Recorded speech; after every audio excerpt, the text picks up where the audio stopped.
Før jeg starter denne videoen her, så vil jeg bare si at jeg har med meg en gjest i dag. For Daniel, han er nemlig ikke med på denne turen her, så jeg har med en person som heter Ole i stedet for. Da setter vi i gang videoen.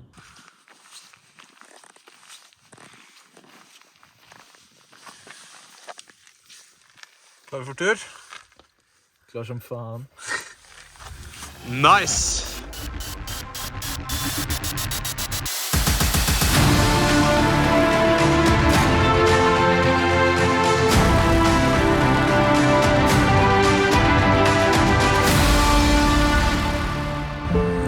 Da er jeg og Ole begynt å klatre oss oppover. Vi går tur nå i Rondane, og skal være borte i 4 dager, tenkte vi. Så vi har med telt, sovepose, fylt på en sånn vanntank i sekken med sånn drikkeslange. Og så prøver jeg også med gåstaver. Jeg har også aldri brukt før. Så det blir spennende. Foreløpig så liker jeg veldig godt de gåstavene. Synes egentlig det er litt lettere å gå med dem også. Helt syk utsikt her.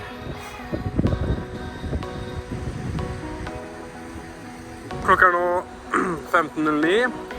Vi begynte også å gå fra 929 meters høyde, og vi er nå på 1074 meter. Vi skal opp på 1100 meter før det slakter av litt grann. Så det er litt bratt nå i starten.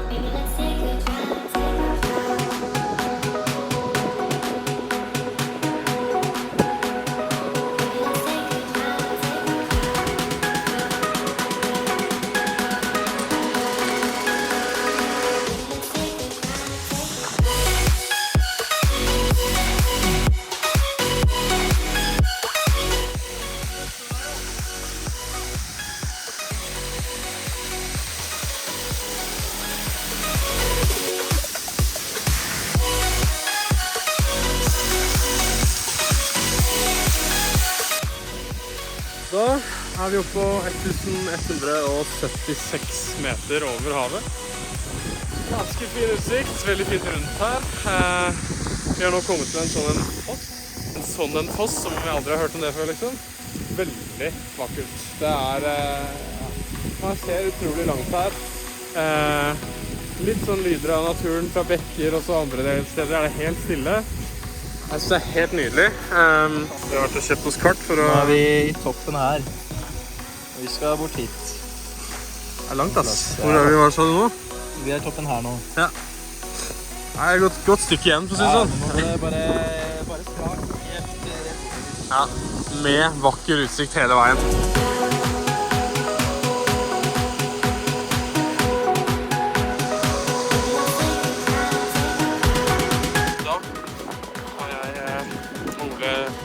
Skyttelag. Vi driver og tester walkie-talkiene. Ole, kan du høre meg? Over. Ja. Herlig. Så nå er Ole borti der en eller annen plass. Nå driver vi og skal gå en liten stund til, cirka 1 kilometer, før vi skal ta oss noe lunsj. Jeg har laget ferdig lunsjpakker som jeg skal ha etterpå, med litt nøtter og sjokolade og litt forskjellig sånn bare for å få meg i gang. Og så går vi videre da. Vi tenker å avslutte sånn i 8-tida cirka. Og da lager vi en sånn liten leir for natta. Dette her er jo utrolig pent. Her er en foss også. Der renner vannet. Ole, han er der borte. Vi snakker med walkie-talkie fortsatt.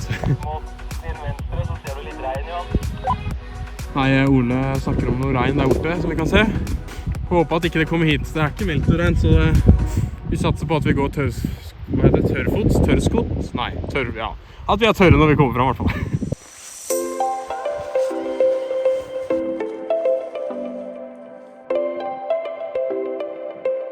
Vi har nå hatt oss en ganske god og behagelig lunsj. Det er disse lunsjpakkene som... Deilig for det. Det er disse lunsjpakkene som jeg snakket om, som jeg har laget. Hvor det var litt sjokolade, det var kjeks, det var nøtter. Så nå har vi gått litt videre igjen. Vi har nå kommet til et veldig stort og åpent område, hvor det er, ja, vi ser nesten 360 grader helt rundt. Og så driver vi hele tiden og speider nå etter om vi kan se det store fjellet.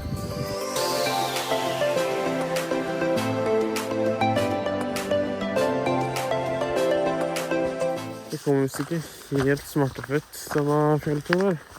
Nå er klokka midt på natta, 04:16. Og Ole han ligger og sover, eller hengekøy jeg si. Og jeg har sovet skikkelig dårlig. Jeg drev og frøys og lå liksom på rista, sånn at når jeg sto opp så virkelig sjalv jeg. Og i tillegg så har jeg så sykt vondt i hodet. Og det minner meg litt på, fordi jeg prøvde en gang å gå til Galdhøpiggen. Og når jeg gjorde det, så ble jeg også skikkelig dårlig. Da fikk jeg veldig vondt i hodet. Til slutt så kastet jeg opp. Og jeg kjente at jeg begynte å bli litt kvalm i stad, så da var jeg sånn, ok, nå må jeg bare stå opp. Og så har jeg tatt meg en liten tur nå, tatt Paracet. Så har jeg driti for første gang på tur, eller for første gang på denne turen her. Det var en opplevelse det også.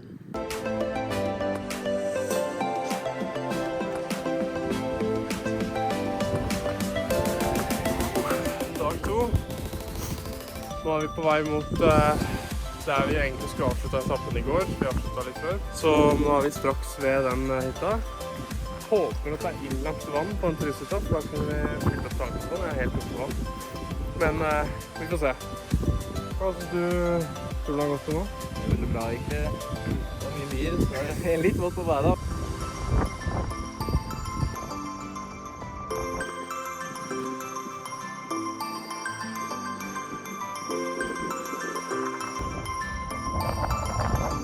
Ok, da har jeg og Ole nettopp vært på We try again, helle! Da har jeg og Ole nettopp vært på hytta, som dere kan se der nede. Rondvassbu turisthytte. Og det var utrolig deilig. Vi kjøpte oss en sånn kanelsnurr hver, og jeg kjøpte noen drikke. Og det var helt nydelig å få det nå etter å ha gått og drikke vann og svette og dritt i halvannen dag. 11 kilometer er det som er til neste stopp da. Vi har tenkt at vi skal gå frem til sånn 7-8-tida i dag, litt som i går. Gjennom den dalen skal vi gå. Gjennom den dalen. Det blir en lengre dag i dag. Og jeg var jo så himla dårlig i natt også. Så det håper jeg at jeg unngår nå igjen. Så det orker jeg ikke 2 meter. Jeg har med Ibux, men ikke nok.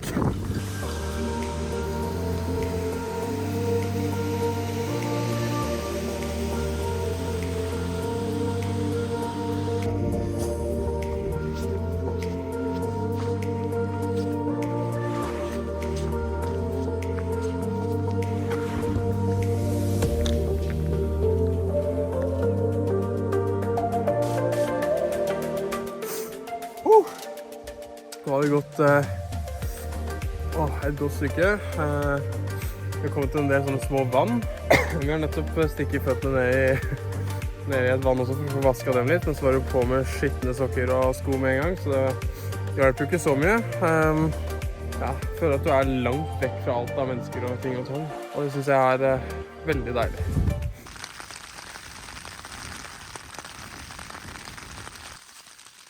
Klokka er 5. Jeg våkner her. Så nå er det sikkert vanskelig å sove igjen.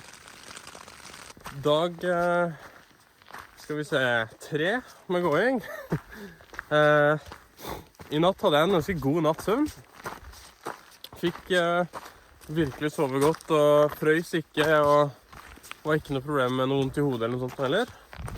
Så det synes jeg var helt nydelig. Så nå er vi i gang på dag 3. Sliten i alt jeg har av muskler. Og det er tungt å bare holde opp på telefonen. Og i går, jeg må gjøre sånn. Og i går så var det også himla tungt. Og når vi kom frem da, så bare satt vi oss ned i en sofa, og det var så deilig.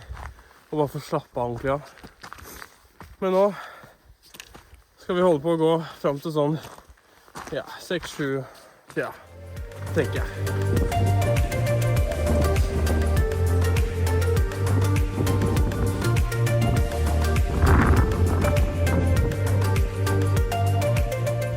Vi har kommet oss over en sånn liten knaus nå, en liten fjelltopp. Så nå er vi på vei nedover i dalen igjen. Og nå Nå er det flott igjen. Nå er det vakkert. Nå er det litt dårlig vær, eller litt sånn, det er ikke dårlig vær da, men det er i hvert fall litt verre vær enn det var i går. Det blåser en del.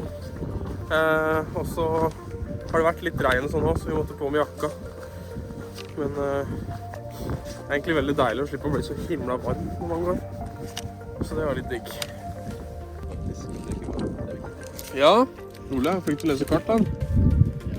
Ja, tatt oss rundt her, så nå tror jeg spiser en proteinbar. Spiser vi et vann. Litt småpittering og regn og sånn, men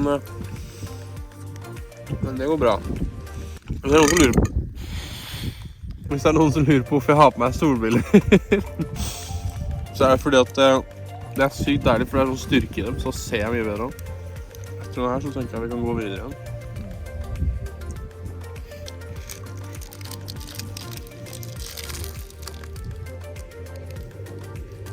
Det blir jagerfly her, faktisk. Ja, det er overskyende.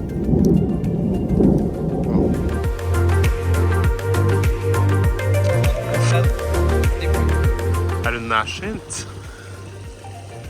Det er vanskelig å se. Ja, vi skal over Bekken.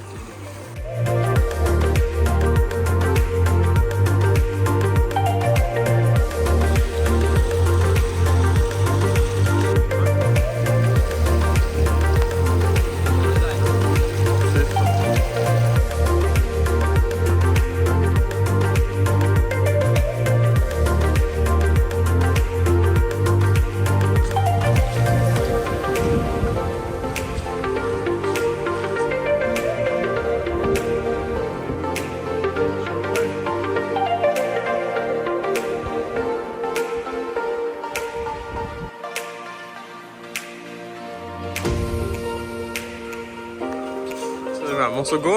Nei, nå går moren deres fra dere, så må dere ha stiv. Her. Ha det bra. Hyggelig å møte så mye hyggelige dyr og sånn. De gikk jo faktisk et lite stykke med oss, de sauene der. Jeg er litt usikker på hvor vi skal gå hen. Jeg kan jo ta og vise kartet her. Det er, skal vi se, vi mener jo da at vi nettopp har passert den bekken der. Vi har nettopp gått over en bekk, og der krysser den seg, og det fjellet som er her, det er det som vi ser der borte. Så, men vi er litt usikre på om vi er på den høyre stien der, eller om vi er på den venstre stien som går ned sånn, den sorte der.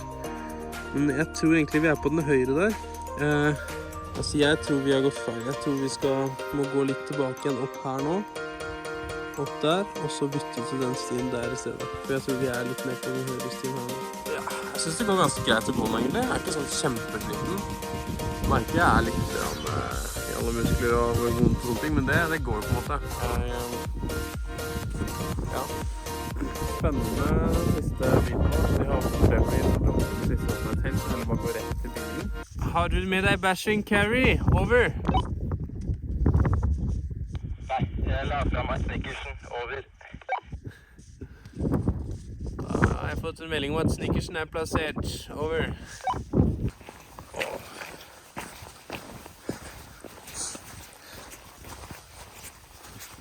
Åh, så nydelig. Åh, fytti rakkeren.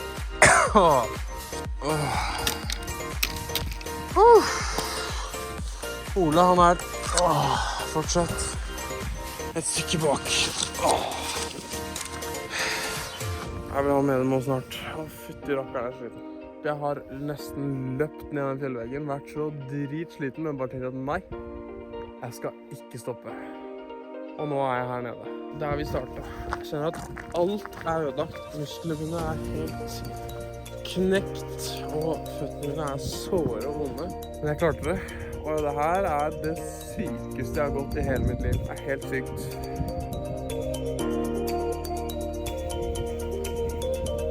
Well done!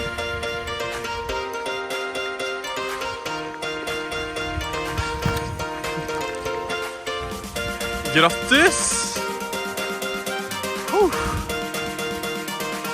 Da ser vi her at Ole også har kommet med fra fjellet. Han er veldig, veldig sliten. Det skjønner jeg veldig godt, det var jeg også.